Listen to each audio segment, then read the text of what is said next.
All right. So once we have the output in our control system, the actuators are in charge of executing our intended output. Okay. So whatever the result of our control system, it will send commands to our actuators. And of course, the actuators will make our plan happen. Okay, so these are devices that produce motion or force as a result of an energy input. And actuators are categorized based on their energy source. So, and type of motion produced. In terms of energy source, we have three main types: the electrical, the hydraulic, and the pneumatic. Okay, in most cases, we are using um, the electric type. Okay, especially for beginners and for prototyping purposes of students. The common option that we have are electrical types, especially knowing we are discussing these things within the electronics engineering context, right? So, in terms of type of motion produced, we have two main types. We have the rotational actuators, meaning the motion is rotational in nature, and we have the linear actuators, meaning the motion is translational, meaning we can have left to right and back and forth, up and down motion. Okay, so actuators normally come with drives or the electronic or mechanical systems that control the operation of actuators by regulating the power or signals delivered to them. So normally they have the compensators. So this is where the compensator types of control systems come into play, right?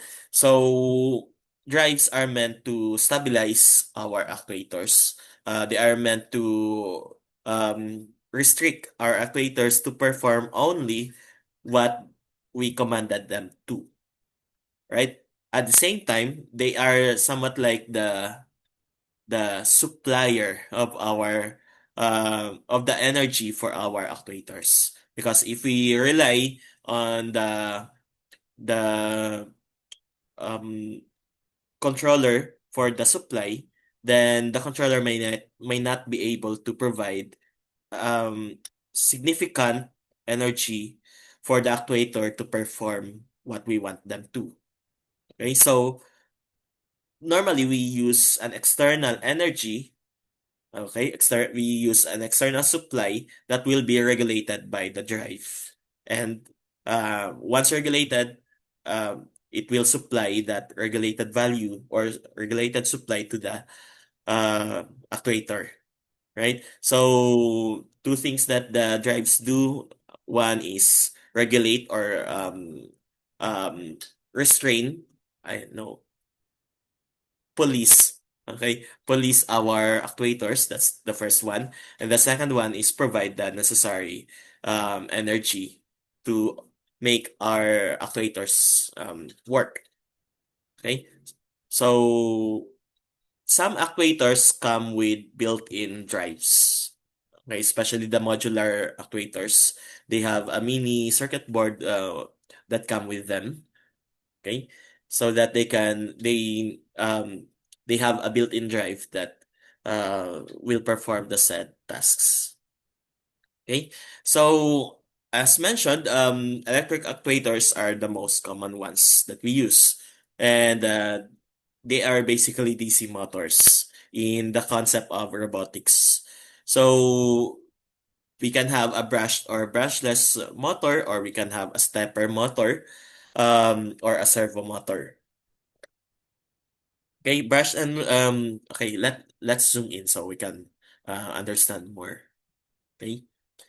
So brush DC motors are the cheapest and simplest ones.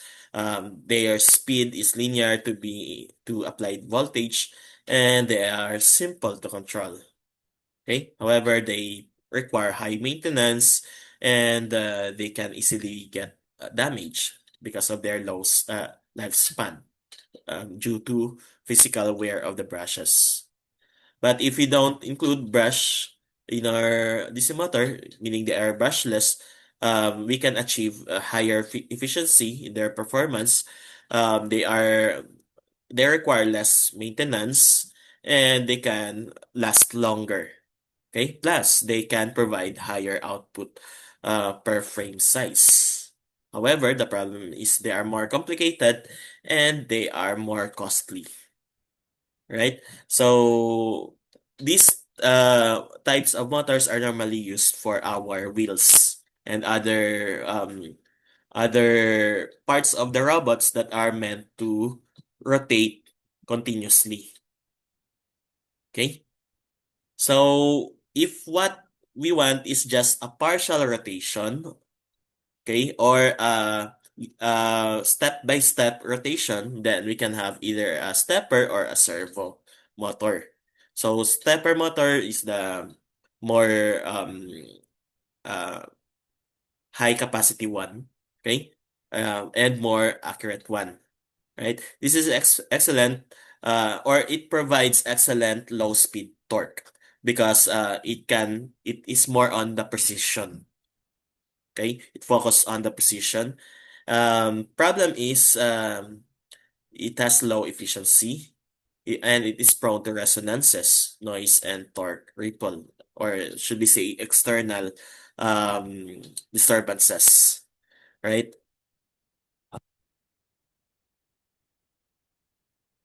Okay, it's getting darker.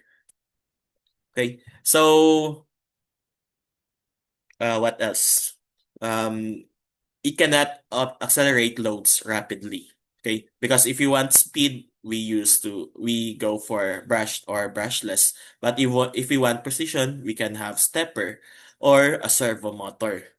Okay, so servo is somewhat like the simpler form of stepper motors, and um huh, okay, low torque as well, but high speed. Okay, that's the main difference. Okay, low speed for stepper, high speed for servo because of its built-in DC motor.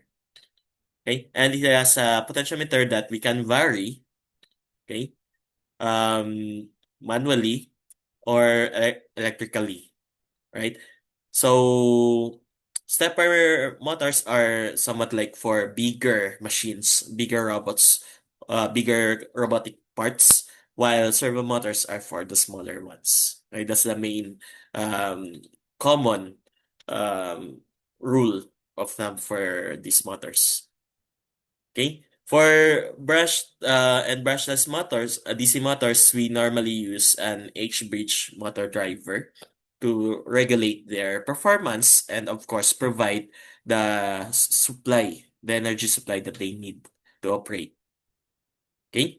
So these are these are the things, the components that connect the electrical and the mechanical aspects of our robot. So this is the exact transition point. So these are these things are normally placed as joints of our robots. They enable motion and we control our circuits, our control systems. Uh, our control systems are being designed so that they can control our actuators, which provide the mechanical action or which trigger the mechanical action. So other types of actuators are piezoelectric.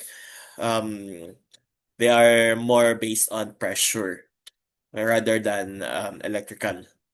Okay, so we can include also them, especially when we have um, advanced actuating actions or mechanical actions, right? But regarding the hydraulic and pneumatic actuators, they are basically types of actuator that are followed or that perform based on fluid power. Okay? So fluid, specifically in hydraulic, the fluid is liquid. in nature, typically oil. Okay, so um, it usually includes a piston that compresses and decompresses the fluid in it. Okay, same thing with the pneumatic, right? Wherein instead of oil, we use air. Okay. Ideally, the hydraulic actuators are for heavy duty and high torque operations. So they are normally seen in construction machines because they can lift heavy objects. They can provide um, huge amount of forces. Um, and they can operate in robust conditions. Okay, so hydraulic. But if you want precision, especially for smaller applications, smaller systems, small we can the more efficient one is the pneumatic actuator. Okay, and it's less messy because it doesn't have oil. It doesn't involve oil in its operation. So air is not the air does not um cause mess, right? So pneumatic actuators are somewhat like the cleaner version of the hydraulic actuators. Okay, but the disadvantage is they have less power. Okay, and they are less heavy duty compared to the hydraulic ones. Okay, they are more difficult to maintain, right? And in most cases, we combine electric and pneumatic, so electro-pneumatic actuators, especially in robotic systems that require precision in their operations. Okay. So what else? In terms of speed, pneumatic is faster than hydraulic.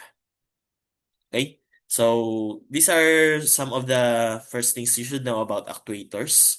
Again, in our case, the more common ones that we use are the electric actuators. So they determine the joints, okay, the joints of our robotic system, and they are the ones being controlled so that they can provide the necessary motion.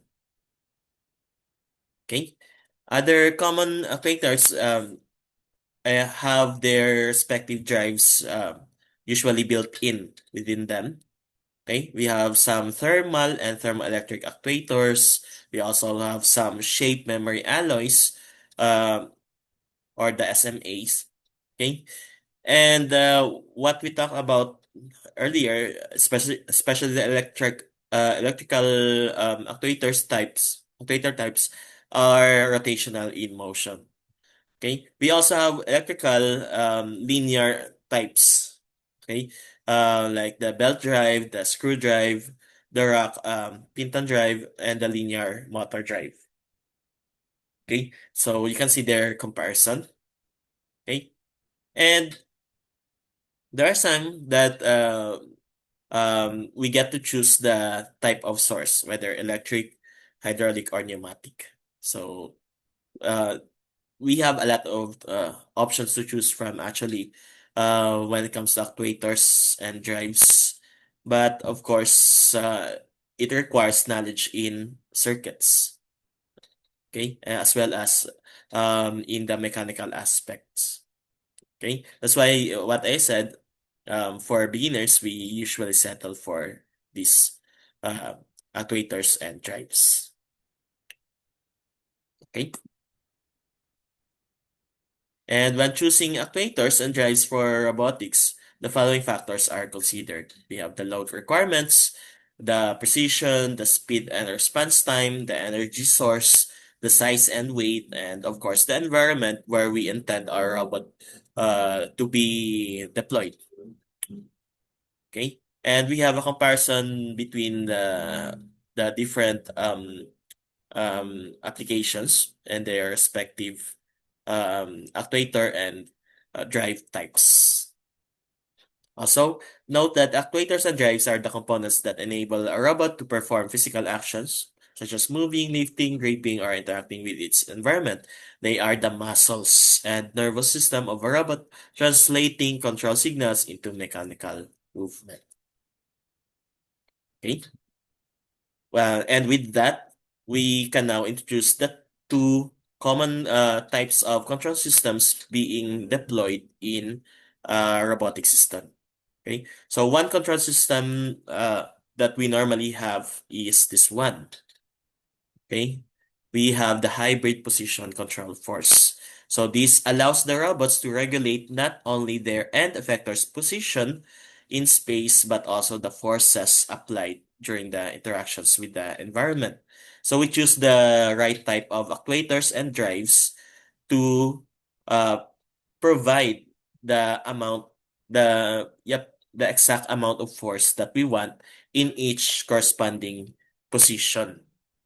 Okay, like for example, if we are picking and placing eggs, okay, if the robotic arm is meant to pick and place eggs, remember eggs are somewhat like fragile, okay, or we cannot exert too much force in them, otherwise they can get squeezed or crushed.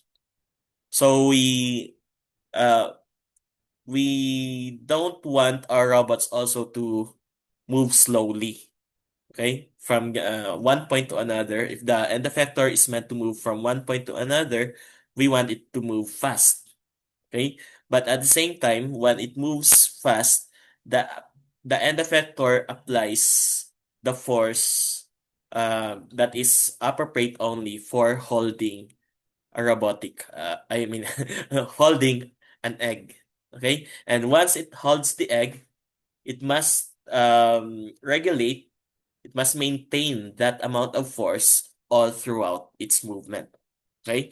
As long as it holds the egg, there should not be any change in the end effector's force control, although it moves from one point to another. Okay, so we can do that using the hybrid position force control. Okay, on the other hand, we also have the torque control. So normally we have these two things in our uh, control systems. Okay, we in torque control, this one involves precisely regulating the torque applied by actuators and concentrates on managing the actual forces and torques exerted by the robot's actuators. So this is more common in the end effector and in the mobile robot's locomotion mechanism. So, for example, when it comes to mobile robots, if we want the robot to um the wheeled robot to move very fast, then we control its torque. Okay, so I guess that's the most basic illustration, right? So it has something to do with normally higher torque, higher speed. Okay, so if position force is something about regulating the force being applied as the robot changes its position, the torque control is regulating the speed based on torque. Okay? So that's these are the two most common control systems being deployed in a robotic system. And the key concepts of hybrid position control, of course, we have the position control, which regulates the robot's trajectory to follow a desired path or reach a target position. So, for example, if we have instructed the robot to move from 0, 1 to 1, 1, okay, the coordinates, the actuators and the drives must be regulated or they must receive the signals. Okay, the precise, accurate signals that will let them turn the actual um, inputs into physical positioning. Okay, so that's position control. When we say from 0, 1 to 1, 1, the robot will perform that exactly movement. Okay.